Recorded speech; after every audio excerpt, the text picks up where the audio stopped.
Welcome to my new video of Semiconductor Analysis Part 2. Today we will discuss about the topic intrinsic semiconductor, extrinsic semiconductor and p-n junction. So, what is intrinsic semiconductor? Intrinsic semiconductor are those semiconductors which are found in purest form. मतलब कि हमें जो ये जो intrinsic semiconductor होते हैं वो बिल्कुल प्योर फॉर्म में मिलते हैं, जो मतलब नेचुरल तरीके से जब अपन रिफाइन कर लेते हैं तो उसको प्योर फॉर्म जब निकल के आता है उसको कहते हैं इंट्रिंसिक सेमीकंडक्टर। इसके एग्जांपल क्या होते हैं? सिलिकॉन और जर्मेनियम। इसके लिए तो एग्जांपल्स हैं। ये जो दो सब्सटेंसेस हैं इनके जो एटम्स होते हैं वो आपस में कोवैलेंटली बॉन्ड होते हैं एक दूसरे से।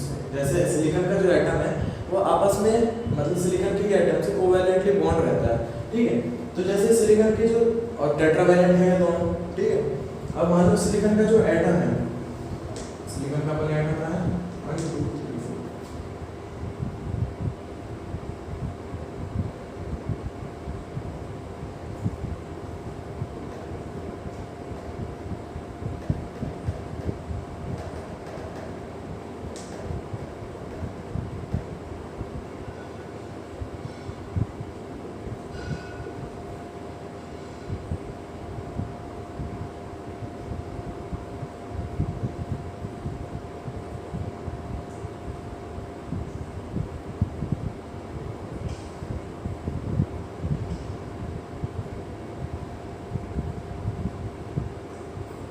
आपस में एक दूसरे से कोवैलेंटली बॉन्ड है, ओके।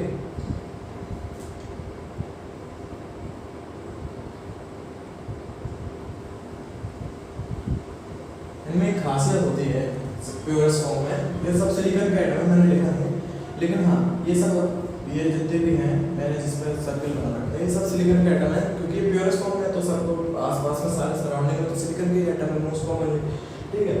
तो जैसे जो सिलिकॉन का एटम है अगर क्या कहते हैं इसमें एक खासियत होती है कंडक्ट का हमें कराना है इसमें प्योरेस्ट फॉर्म में भी कंडक्ट, तो अभी कंडक्ट कब करेगा? अभी कंडक्ट तब करेगा कि जैसे ही इसका अपन टेम्परेचर रूम टेम्परेचर पे ले आएंगे।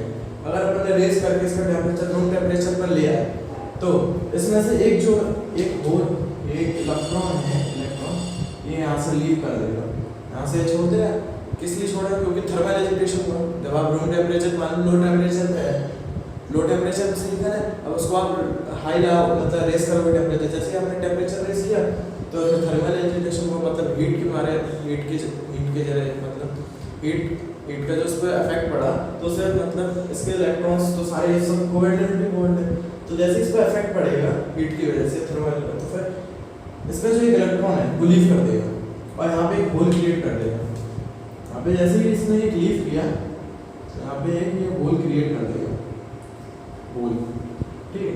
और हाँ इसमें जो इलेक्ट्रॉन्स एंड होल्स, इसमें ये जो दो मेन टर्म्स हैं ये अपन क्या कहते हैं? इन्हें अपन क्या कह सकते हैं? चार्ज कैरियर्स, क्योंकि यही इस पूरे चैप्टर में मेन है, मेन ही कह सकते हैं।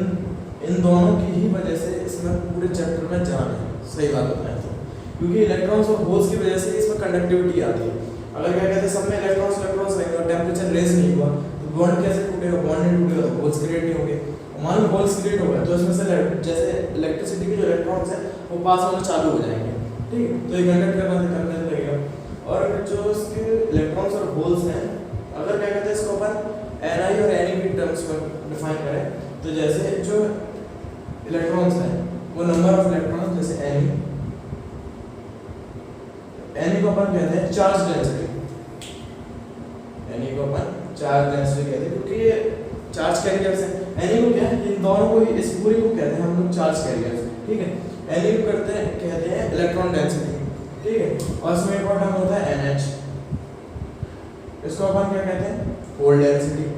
जब ये दोनों डेंसिटी एक, अब लेकिन हाँ अब जब इसमें एक जैसे एक होल एक इलेक्ट्रॉन जब निकला एक होल क्रिएट हुआ तो एक दूसरे के इक्वली तो हो गए, तो फिर जो इसका जो पूरे का जो सम मतलब प्रोडक्ट जो उसका होता है वो Ni स्क्वायर के बराबर होता है। अब Ni स्क्वायर क्या है? यह है इंट्रिंसिक चार्ज कैरियर्स, इसको अपन कहते हैं intrinsic charge carriers. Intrinsic charge carriers अपन इसलिए कहते हैं क्योंकि प्योरेस्ट फॉर्म में ही कंडक्ट करने लगा, ठीक है। अब अगला टॉपिक हमारा क्या था? Extrinsic semiconductors.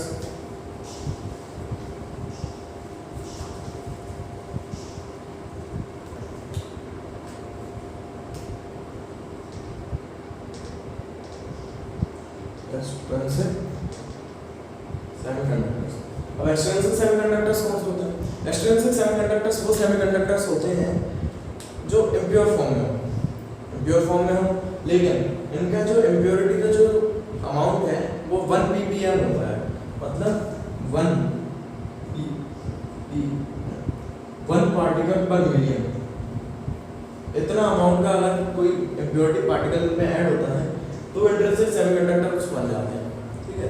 तो हम नाम लेते हैं एक्सट्रिंसिक सेमीकंडक्टर्स। अब एक्सट्रिंसिक सेमीकंडक्टर्स मैंने आपको बताया ये तब बनेंगे जब क्या कहते हैं कोई इम्प्योरिटी का जो पार्टिकल है वो आके प्योर इंट्रिंसिक सेमीकंडक्टर्स में जाके जब ऐड होता है, हम लोग इसको डोपिंग कराते हैं, तब जाके एक्सट्रिंसिक सेमीकंडक्टर्स बनते हैं, ठीक है। अब हम पढ़ेंगे एन टाइप और P type. N type P type क्या है, मैंने आपको पहले ही बताया था। एक्सट्रिंसिक और एक्सट्रिंसिक के भी दो टाइप निकालते हैं। पहला होता है क्या, एन टाइप, दूसरा क्या होता है, पी टाइप, ओके।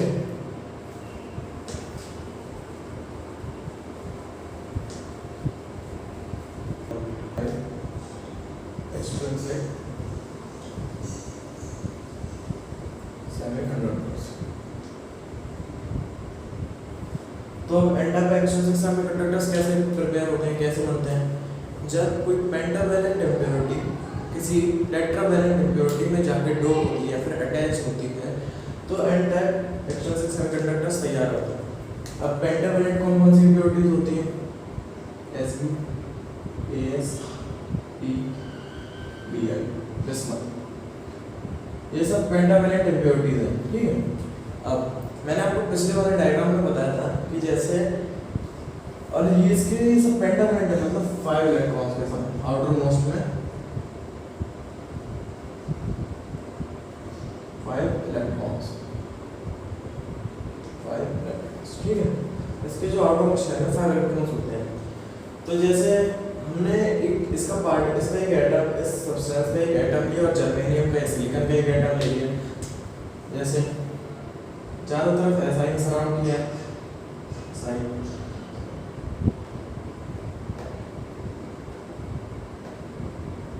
अब बीच में इनमें से कोई पार्टिकल है एस का, ठीक है, मतलब आर्सेनिक का, तो इसका जो जैसे ये इलेक्ट्रॉन्स है, अब इस पेंटावैलेंट का एक जो इलेक्ट्रॉन रहेगा वो एक फ्री रहेगा। ये बात बिल्कुल ध्यान देने की है।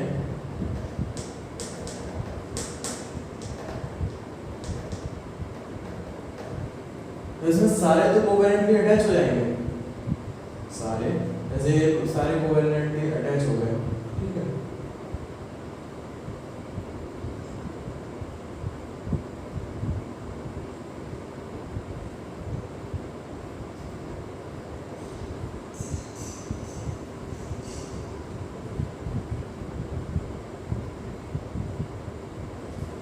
तो आपने ये देखा, इसमें एक इलेक्ट्रॉन आर्सेनिक का, क्योंकि ये सारे टेट्रावैलेंट है, सिर्फ आर्सेनिक ही पेंटावैलेंट है, तो उसका जो एक इलेक्ट्रॉन है वो फ्री है। तो उसमें मेजॉरिटी के जो कैरियर्स होते हैं, मतलब जो चार्ज कैरियर्स जो मेजॉरिटी में है वो इलेक्ट्रॉन्स हैं, इलेक्ट्रॉन्स। तो उसका जो एन ही है, एन ही मतलब इलेक्ट्रॉन डेंसिटी, वो ग्रेटर देन है एन से, चार्ज डेंसिटी से ग्रेटर है, ठीक है। अब इसको अपन जो एनर्जी बैंड गैप के थ्रू कैसे समझाएंगे, कि एनर्जी बैंड गैप के थ्रू अपन इसको ऐसे समझाएंगे कि जो उसका कंडक्शन बैंड है और जो उसका वैलेंस बैंड है, उसके बीच का जो इसमें इलेक्ट्रॉन्स है, उसमें इलेक्ट्रॉन्स पहले से ही है, तो उसका जो डोनर लेवल है, डोनर मतलब ये डोनेट करेगा अपने जो इलेक्ट्रॉन्स है वो डोनेट करेगा कंडक्शन बैंड, तो उसका जो डोनर लेवल है वो कंडक्शन बैंड की तरफ शिफ्ट हो जाएगा। और इसका जो एनर्जी का बैंड गैप है वो कितने का होगा, 0.045 इलेक्ट्रॉन वोल्ट, ठीक है। जब इसने इसको शिफ्ट, इसने इसको डोनेट किया तो उसका डोनर लेवल इसी की तरफ तो शिफ्ट होगा, तो फिर ये जो इसका डोनर लेवल है वो 0.05 eV का होगा और कंडक्शन बैंड की तरफ शिफ्ट हो जाएगा। अब इसी तरह हमारा क्या आता है, पी टाइप एक्सट्रिंसिक सेमीकंडक्टर्स। हम कहाँ पढ़ते हैं पी टाइप एक्सट्रिंसिक सेमीकंडक्टर्स को। पी टाइप एक्सट्रिंसिक सेमीकंडक्टर्स कौन से होते हैं, ये वो एक्सट्रिंसिक सेमीकंडक्टर्स होते हैं जिनके पास ट्राइवैलेंट इम्प्योरिटीज प्योरेस्ट सब्सटेंस होता है उसमें ट्राइवेलेंट इम्प्योरिटी डोप हो जाती है, मतलब अटैच हो जाती है, ठीक है। अब ट्राइवेलेंट इम्प्योरिटी जैसे गैलियम जी, अब गैलियम हो गया, अगर इसकी जो एक इम्प्योरिटी का अगर पार्टिकल है जी और सिलिकॉन कोई सा जर्मेनियम भी ले सकते हैं, सिलिकॉन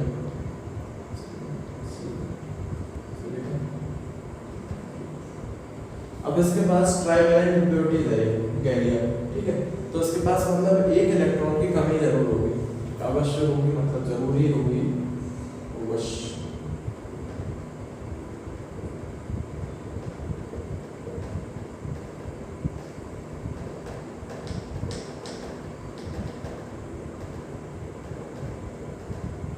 ठीक है, फिर से वही कोवेलेंटली बॉन्ड।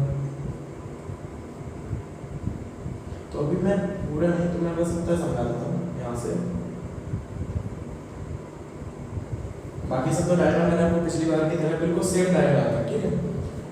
इसके पास यहाँ पे इलेक्ट्रॉन्स की कमी है, तो ऑब्वियस सी बात है यहाँ पे एक होल क्रिएट हो जाएगा, होल क्रिएट हो गया, इलेक्ट्रॉन्स की कमी, होल क्रिएट हुआ।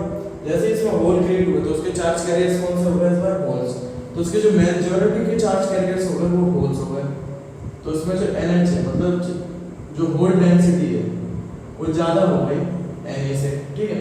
और इसका जो फॉर्मूला रहेगा जैसे Ne into NH is equals to Ni square, ये बिल्कुल सेम रहेगा p टाइप n टाइप और एक्सटेंसिव सेमीकंडक्टर्स के लिए, ठीक है।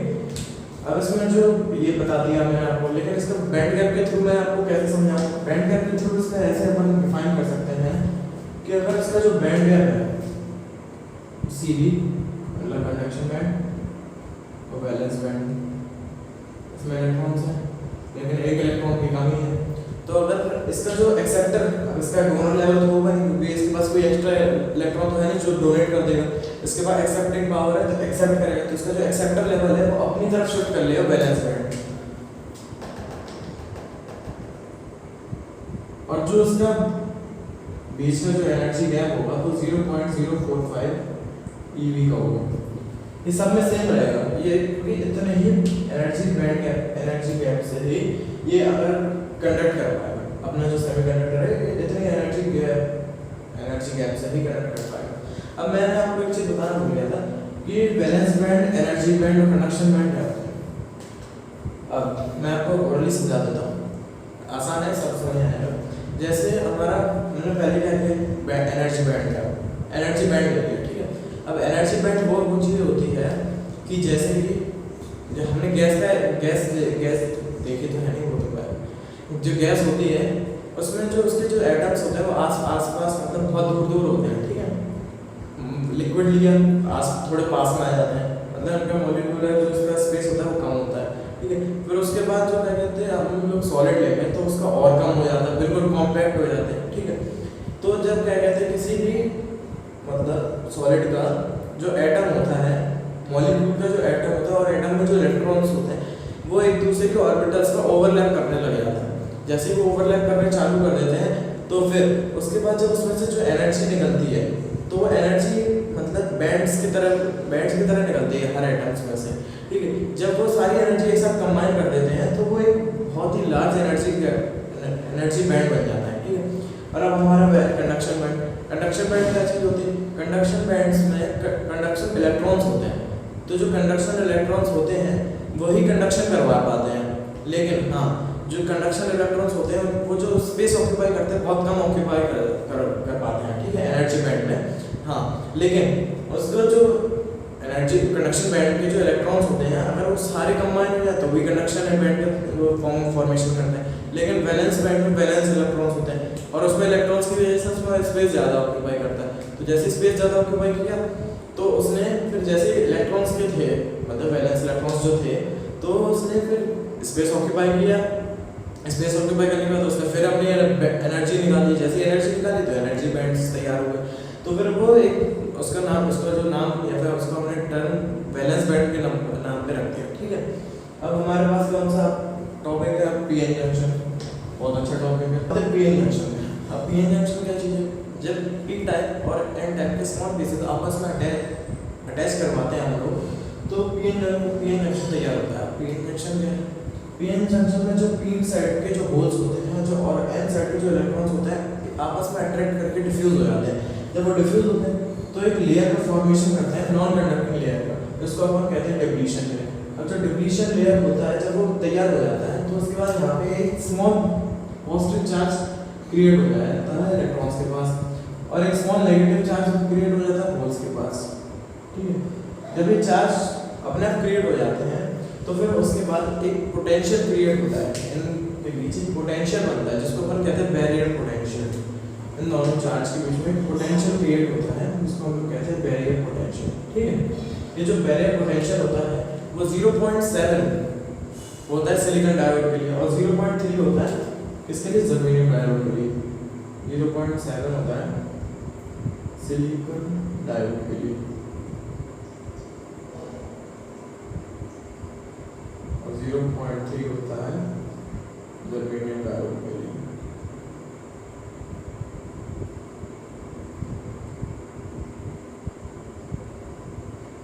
ठीक है, अब इसका जो हम लोगों ने इसके अक्रॉस जब इलेक्ट्रिसिटी मतलब पास करवाते हैं तो उसका जो मेजरमेंट होता है मतलब इसकी पूरे सर्किट में अपन किस हिसाब से अपन एक मेजर लेके तो पास कराएंगे, पता चला अंदर जो हमारा पास करा दिया, ऐसा नहीं करते हैं।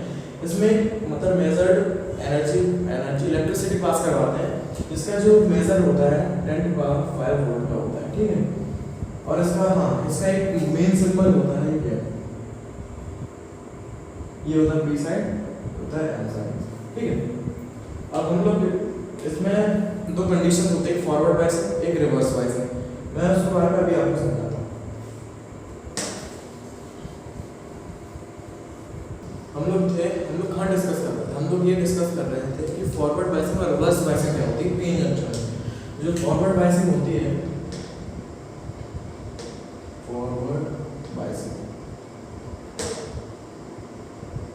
फॉरवर्ड बायसिंग क्या होती है?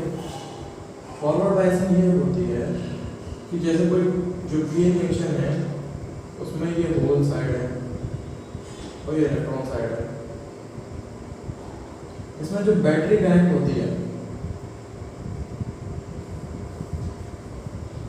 बैटरी जब हमने कनेक्ट करी इसमें तो फिर जब इसमें से जो करंट पास हुआ, ये पॉजिटिव टर्मिनल से जब यहाँ से करंट पास हुआ और फिर जब यहाँ पे नेगेटिव टर्मिनल में वापस आया तो फिर होल्स और इलेक्ट्रॉन्स आपस में अट्रैक्ट करेंगे और एक साथ डिफ्यूज हो जाएंगे। तो इसकी जो डिप्लीशन लेयर है वो धीरे धीरे जाके कम होती चली जाएगी। एक टाइम ऐसा आएगा कि डिप्लीशन लेयर बिल्कुल खत्म हो जाएगी।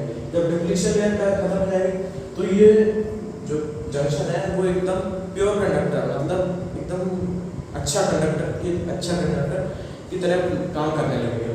ठीक है, और अगर इसका एक VI ग्राफ है, VI ग्राफ,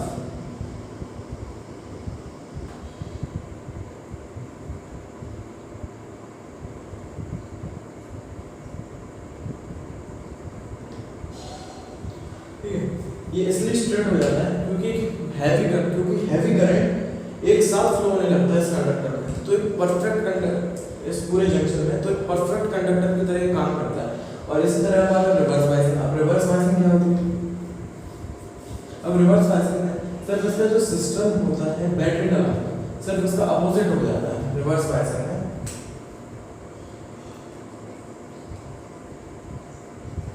इसका जो बैटरी हमने लगाई है वो जस्ट उसके अपोजिट लग जाती है। अब क्योंकि इसके जो इलेक्ट्रॉन्स हैं वो तो नेगेटिवली चार्ज है, पॉजिटिव की तरफ अट्रैक्ट होंगे इलेक्ट्रॉन्स। ठीक है, और जो होल्स हैं वो पॉजिटिवली चार्ज है तो ये नेगेटिव की तरह अट्रैक्ट होंगे, नेगेटिव पॉजिटिव इसकी तरफ अट्रैक्ट होंगे। तो इनकी जो डिप्लीशन लेयर का जो गैप है इतना, इसका जो गैप है ये बढ़ता चला जाएगा, ये थिन की जगह थिक होती चली जाएगी। अब जैसे ही थिक होने लगेगी पूरा जंक्शन है नॉन कंडक्टर में काम किया तो फिर इसके में एक रिवर्स करंट फ्लो होता है। जब रिवर्स करंट फ्लो होता है तो जब इसके ब्रेकडाउन पोटेंशियल तक ये फ्लो होता रहता है।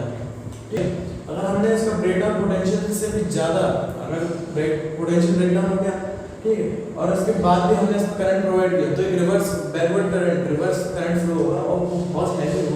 इसलिए हमें उसके जैसे ये ब्रेक डाउन हुआ, मतलब ये अपने पोटेंशियल से जैसे ब्रेक डाउन होता है जंक्शन, तो उसके बाद हमें इसको ऑपरेट नहीं करना चाहिए, वरना ये खराब हो सकता है, इसमें डिफॉल्ट आ सकता है। ठीक है, तो आज मैंने आपको रिवर्स बायसिंग समझा दी। अब मैं अगली वीडियो, जो मेरी लास्ट वीडियो है इस चैप्टर की पार्ट 3 की, उसमें मैं आपको डिवाइसेस समझा दूँगा। तो मैं वीकेंड वेडनेसडे या फिर संडे तक ला दूँगा आपके लिए वीडियो। हाँ, मुझसे एक प्रॉब्लम हो गई थी, मतलब मैं आपसे सॉरी कहना चाहता हूँ, क्योंकि मैं आपके लिए बहुत टाइम गैप कर दिया मैंने आपके लिए, और मैं वीडियो नहीं डाल पाया, उसके लिए मुझसे सॉरी। तो मैं आपको अगली वीडियो में मिलता